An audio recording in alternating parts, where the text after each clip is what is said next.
নমস্কার বন্ধুরা, আশা করি আপনারা সকলে ভালো আছেন। ধ্যান করতে অনেকে পছন্দ করেন আর ধ্যান করেনও। যারা এই ধ্যান করবার জন্য নতুন নতুন ধ্যানে নামেন, তারা ভাবেন যে ধ্যান করে কি পাবো, কিন্তু যখন তারা ধ্যান করতে বসেন আশ্চর্যজনক তাদের মধ্যে এক পরিবর্তন হতে থাকে। ধ্যান একটি এমন অবস্থা যে কাউকে কখনো বাইরে নিয়ে আসে না, অর্থাৎ সাংসারিক দুনিয়াতে, এই ভৌতিক দুনিয়াতে নিয়ে আসে না, বরং যে এমন একটি গভীরতম পরিস্থিতিতে ভেতরে নিয়ে চলে যায়, যেখানে এই ধ্যানী সাধক অনেক আশ্চর্যজনক অনুভূতি পেয়ে থাকে, যেগুলোকে বুঝিয়ে বলা যায় না। এমন অদ্ভুত অদ্ভুত ঘটনা তার সাথে ঘটে, আর সে সব কিছু জানতে পারে যেগুলো কি সে কোনোদিন কল্পনাও করেনি। এটা কিন্তু ধ্যানের প্রমুখ লক্ষণ। যারা ধ্যান করেন, যারা ধ্যান করতে বসেন, যারা বহুদিন ধরে ধ্যান করে চলে আসছেন, তারা জানেন যে ধ্যানের কি মহত্ব।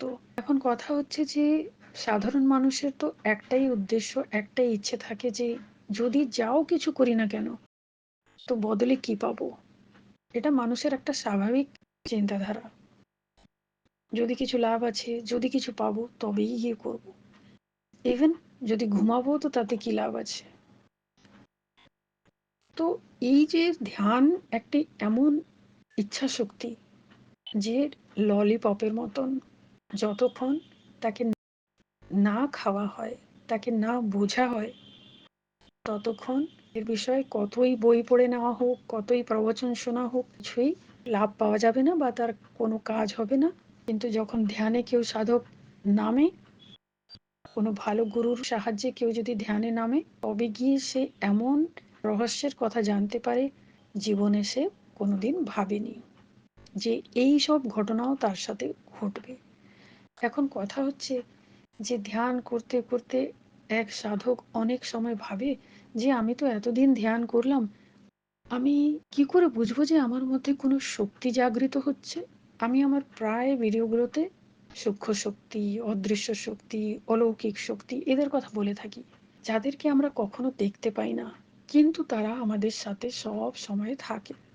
তারা লক্ষ্য রাখেন যে উপযুক্ত সময় হলে সেই ব্যক্তির কাছে গিয়ে তাকে যাও সংকেত দেওয়ার, তাকে যাও আশীর্বাদ করবার, তাকে যাও বুঝাতে হবে, ওগুলো তারা করে যান। এটা তাদের কাজ থাকে। তো আজকে আমরা জানবো যে এক ধ্যানী সাধক ধ্যান করতে করতে তার মধ্যে যে কিছু পাওয়ার একটা ইচ্ছা থাকে, সেই কি পাবে, সেটা হচ্ছে শক্তি। তো কেমন শক্তি, আজকে আমরা সেই 5টি বিশেষ শক্তি জাগৃত হওয়ার সংকেতের কথা এখানে জানবো।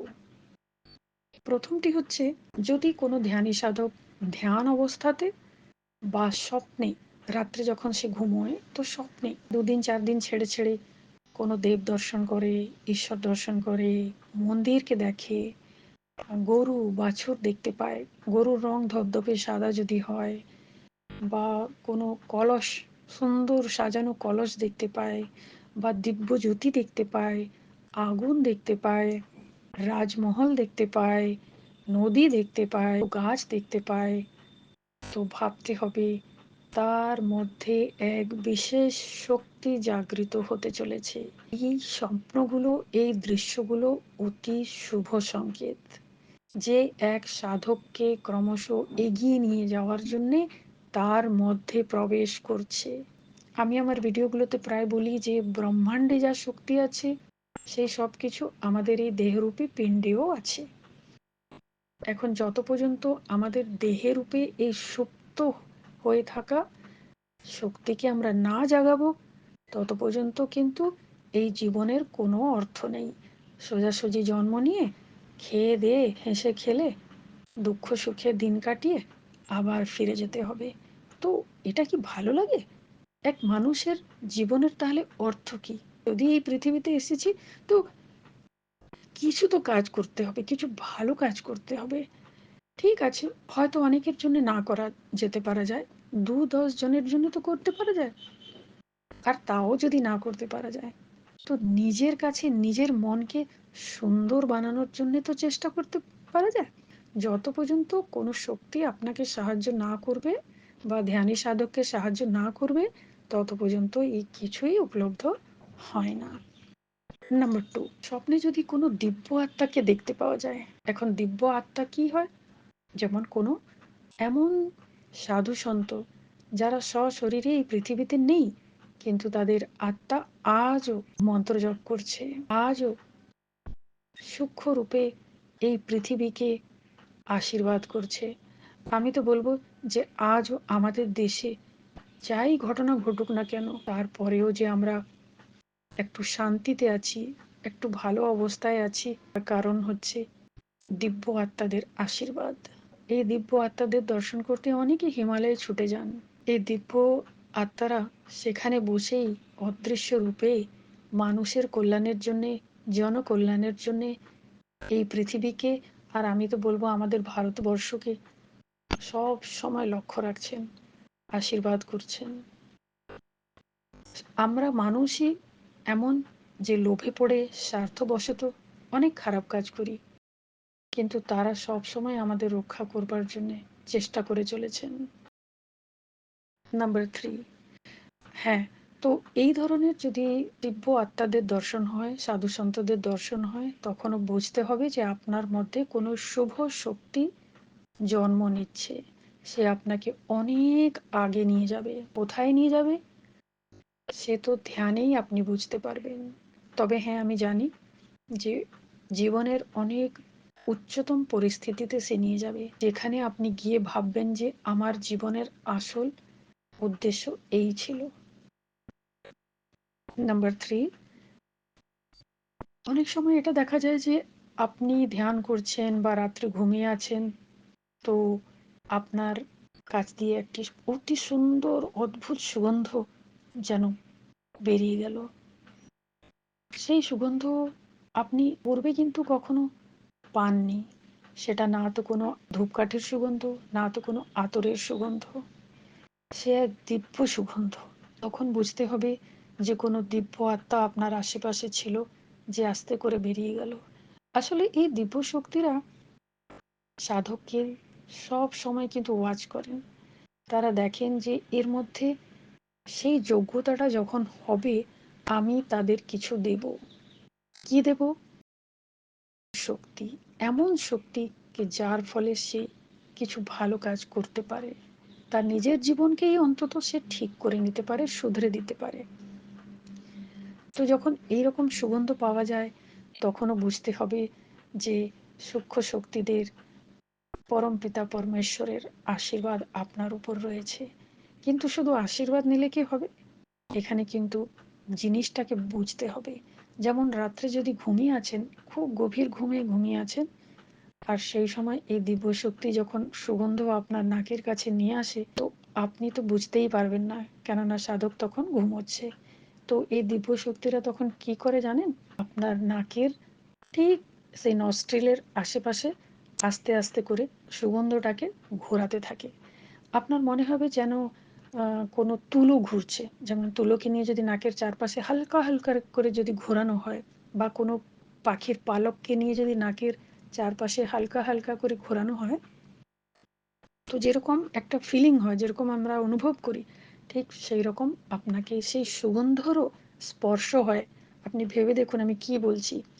সুগন্ধের স্পর্শ, আপনাকে মনে হবে কোনো সুগন্ধের বাতাস আপনার নাকের নস্ট্রিল, ঠিক নস্ট্রিলের চারপাশে ঘুরছে। আর যেই আপনার জ্ঞান ফিরে আসবে, আপনি চেতনা অবস্থায় চলে আসবেন, সে সঙ্গে সঙ্গে সেখান থেকে চলে যাবে। আপনি বারবার চেষ্টা করবেন যে আবার সেই সুগন্ধটাকে আমি পাই, জোরে জোরে আপনি নিঃশ্বাস টানবেন, কিন্তু আর পাবেন না। সে দূর থেকে দাঁড়িয়ে আপনাকে দেখে মুচকি হাসি হেসে চলে যাবে। নাম্বার 4, আপনি ধ্যান করছেন, আর ধ্যান করতে করতে খুব গভীর অবস্থায় চলে গেছেন, বা হয়তো রাত্রে খুব গভীর নিদ্রায় আছেন, আর হঠাৎ কেউ এসে যেন জাগিয়ে দিল। আপনার মনে হবে যেন কেউ আপনাকে স্পর্শ করে আস্তে করে নড়িয়ে উঠিয়ে দিল, ধ্যান থেকে উঠিয়ে দিল। তখন আপনি ভাববেন যে আমার তো আশেপাশে কেউ নেই, তাহলে কে আমাকে এখন জাগালো, আর কেনই বা জাগালো? জাগানোর ক্রিয়াগুলো এই জন্যে করা হয়, এটা এক প্রকারের পরীক্ষা। এই দিব্য শক্তিরা দেখেন যে আমি যাকে শক্তি দিতে যাচ্ছি সে কত অ্যালার্ট আছে। আমি যে তাকে জাগাচ্ছি, তাকে যে ডাকছি, সে কি উঠে বসবে না আবার ঘুমিয়ে পড়বে? কিন্তু সাধক যখন ঘুম থেকে উঠে চারপাশে তাকায়, মুচকি হেসে সেও ভাবে, থ্যাংক ইউ, তুমি এসে আমাকে ঘুম থেকে জাগিয়েছো, অনেক অনেক ধন্যবাদ, বুঝিয়ে দিয়েছো যে তুমি আমার কাছে আছো, অনেক অনেক ধন্যবাদ। তো এটা একটা আনন্দের ক্ষণ হয়, এগুলোকে বুঝতে হয়। আর নম্বর 5 হচ্ছে ব্রহ্ম মুহূর্ত, 3টা থেকে 5টা, এর মধ্যে যদি আপনার ঘুম নিজে নিজে ভেঙে যায়, আপনি অ্যালার্ম লাগাননি, আপনি মোবাইলে টাইম ফিক্স করেননি, কিন্তু আপনার ঘুম এই 3 থেকে 5-এর মধ্যে যদি প্রতিদিন ভেঙে যায়, তখন বুঝবেন যে দিব্য শক্তিরা আপনাকে ব্রহ্ম মুহূর্তে জাগিয়ে কিছু দিতে চাইছেন। কি দিতে চাইছেন সে তো আপনাকে তারা বলবেন না, তো আপনি নিজে নিজে আস্তে আস্তে করে বুঝতে পারবেন যে কিছু তো তারা দিতে চাইছেন। আর সেটা কি হয় না, এক প্রকারের গোপন শক্তি যে আপনার মধ্যে তারা স্থাপিত করতে চায়। তো এই যে বিশেষ শক্তির কথা আমি জানালাম, এই শক্তি যখন কোনো ধ্যানী সাধকের মধ্যে জাগৃত হয়, তো তখন তাকে বুঝতে হবে যে সে যে ধ্যান করে চলে আসছে, তার মধ্যে যে ধ্যান করে কি পাবো, এটা এক সময় যে মনে উঠেছিল, তার আজ এই সুফল, তার আজ এই রেজাল্ট। কিছু বছর আগে সে কিছু পাওয়ার ইচ্ছায় ধ্যান করতে বসেছিল, সেখানে হয়তো সে অনেক টাকা পয়সা পায়নি, কিন্তু টাকা পয়সার বেশি অনেক কিছু পেয়েছে। টাকা পয়সাও পেতে পারে, সে তো শক্তিদের আশীর্বাদ হয়ে যায়। আমি কিন্তু একটা জিনিস লক্ষ্য করেছি, যে সত্যিকারে কিন্তু ঐশ্বরিক শক্তি যখন সাহায্য করতে আসে, তারা কখনোই তার সাধককে অভুক্ত রাখেন না। তো এই যে 5টি সংকেত, যেগুলোকে জেনে আপনারা নিজেকে নিজেই টেস্ট করতে পারেন যে আপনাদের মধ্যে ধ্যান করবার ফলে কোন কোন শক্তি জাগৃত হচ্ছে। তো আমি যে সংকেতগুলোর কথা বললাম, সেগুলো আমি আশা করব আপনাদের নিশ্চয়ই ঠিক ঠিক মার্গদর্শন করিয়ে থাকবে। আজ এই পর্যন্ত। আমি আবার আসবো কিছু ভালো নতুন তথ্য নিয়ে। আপনারা সকলে ভালো থাকুন। জয় রঘুনাথজি।